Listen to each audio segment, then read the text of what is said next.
So we have it, the forecast. There's no way Melissa is not going to be a major hurricane and it's not going to miss Jamaica. So how is your organization already working to help Jamaicans to prepare for what's going to come after this storm, even before it makes landfall?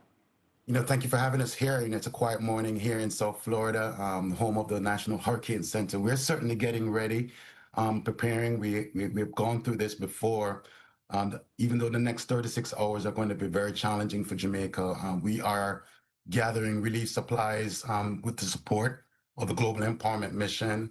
The United States is one of the largest countries for the Jamaican diaspora. Well over 1.5 million persons of Jamaican descent are here. So we are getting ready to kind of support the post landfall after Tuesday when the storm is making its way offshore from Jamaica. So, Marlon, we're actually seeing video of people getting supplies together. What kind of supplies are you actually gathering to send?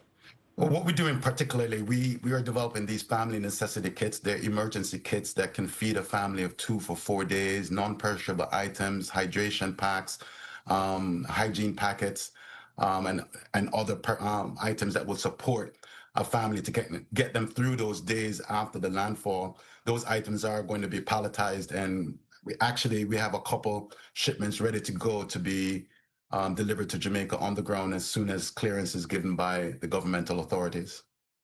There in South Florida, Hurricane Andrew is the benchmark. In Jamaica, Gilbert is the benchmark. And Melissa is forecast to perhaps be as strong or stronger than Gilbert. How concerned are you about your home country? We're very concerned. My family is from Spanish Town, which is in the parish of St. Catherine, which is going to be near to where landfall is going to be. And I grew up in Kingston. So we certainly are very concerned. But we're also very resilient and also taking the necessary precautions to do what's necessary.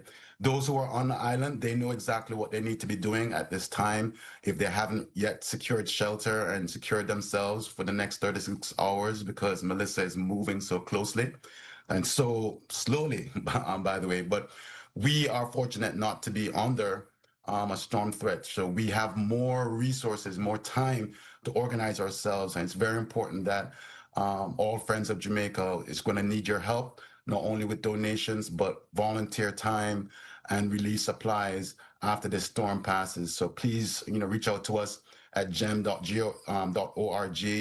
We'll certainly be working with a number of local governmental and private sector partners to help Jamaica through this challenging, unprecedented, historic weather event.